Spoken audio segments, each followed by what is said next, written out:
Ukrainian President Volodymyr Zelensky delivered a speech to the Ukraine parliament on Wednesday, October 16th. The purpose of the speech was to release the outline for his so-called Ukraine Victory Plan that prior to Wednesday had only been shared with a select number of foreign supporters of Ukraine, including the United States. The plan was to be released last week at the Ramstein Group, a group of over 50 nations that have a stake in the war. But that meeting was postponed due to the administration needing to focus on hurricane recovery efforts in the United States due to election year politics. The plan, as had been rumored, does not provide any clear pathway to peace or victory. But it does have some interesting points of what a post-war Ukraine could look like. The plan has 5 main parts that were released before Parliament and 3 secret sections that were not discussed. Below are the 5 parts. Point 1. Ukraine should receive an immediate invitation to join NATO. Point 2. Strengthen Ukraine's defense abilities by providing it with more long-range weapons and all usage restrictions removed. Point 3. Western countries deploy armed forces in Ukraine to prevent further Russian aggression. One of the secret protocols falls under this section. Point 4. Offer the West investment opportunities for Ukraine's natural resources and reach agreements with the West to secure these resources. Point 5. Post-war security by making Ukraine a significant ally in the Western security, even suggesting Ukraine armed forces replace U.S. armed forces in Europe. The 5 points do not specifically mention European Union membership, but since this is just a summary provided, it might be included in the details of one of the points, as it can be assumed that a post-war Ukraine will need EU economic support for rebuilding. It would be required as Ukraine can expect to get no financial support from Russia, and most likely not agree to China Belt and Road Initiative help, while China is allied with Russia. The invitation to NATO would not necessarily mean NATO membership, as extending membership to a country at war or with territorial disputes is contrary to NATO membership requirements.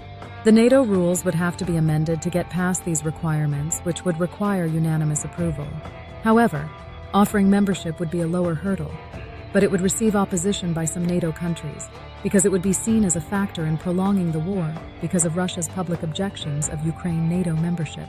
Point 2 is nothing new, and has been a point of contention for the Ukrainians for months, and President Zelensky is on a public relation campaign against the United States and Germany over this issue, as neither will agree to this point due to not wanting to risk extending the conflict with Russia. Point 3 is not a new idea and has been promoted by former NATO Secretary General Anders Rasmussen as a way to reduce the size of the battlefield by deploying Western troops working outside of NATO to serve as a tripwire to Russian aggression and eventually forcing them to curb their military operations to prevent attacking Western forces and leading to a wider war.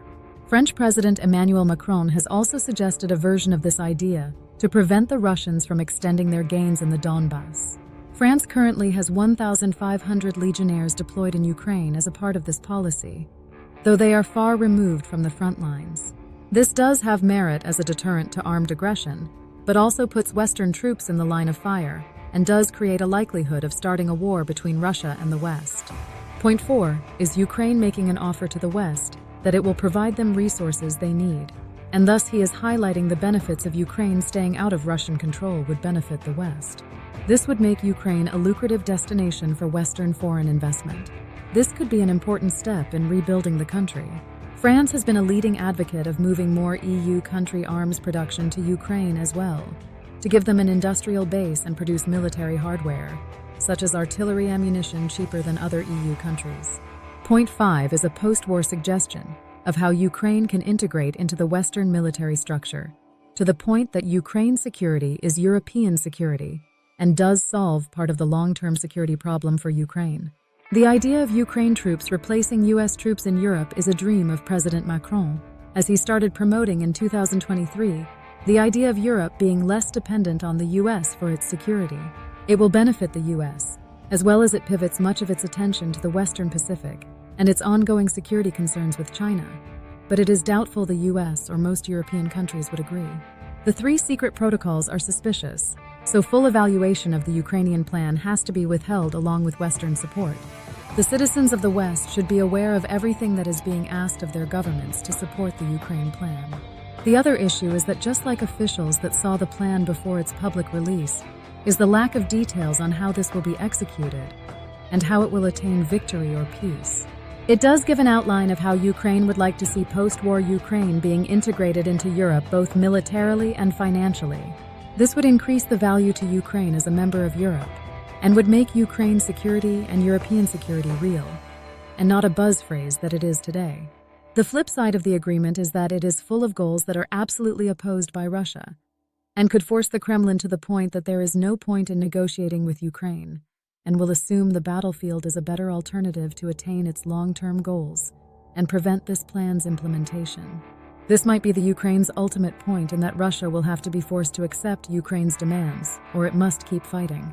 The way the West could eliminate Russia's option to keep fighting and could force an end to the war is to relent to point 3, and possibly point 1 and 2, and go ahead and deploy forces into unoccupied Ukraine to force Russia to stop its nationwide attacks and to prevent it from continuing its advances to avoid Western forces.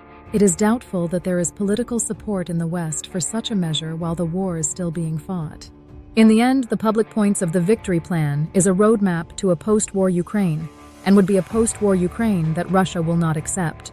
If the West accepts this plan, as written and knowing we do not know the secret protocols, they are committing themselves to a longer war to support Ukraine beyond 2025. However, Western support cannot address the Ukraine demographic disadvantage. So the longer the war goes on, the more desperate the Ukraine manpower issues will become, even with full long-range weapons use. Overall, this plan provides more obstacles for peace and does not provide a clear path to victory.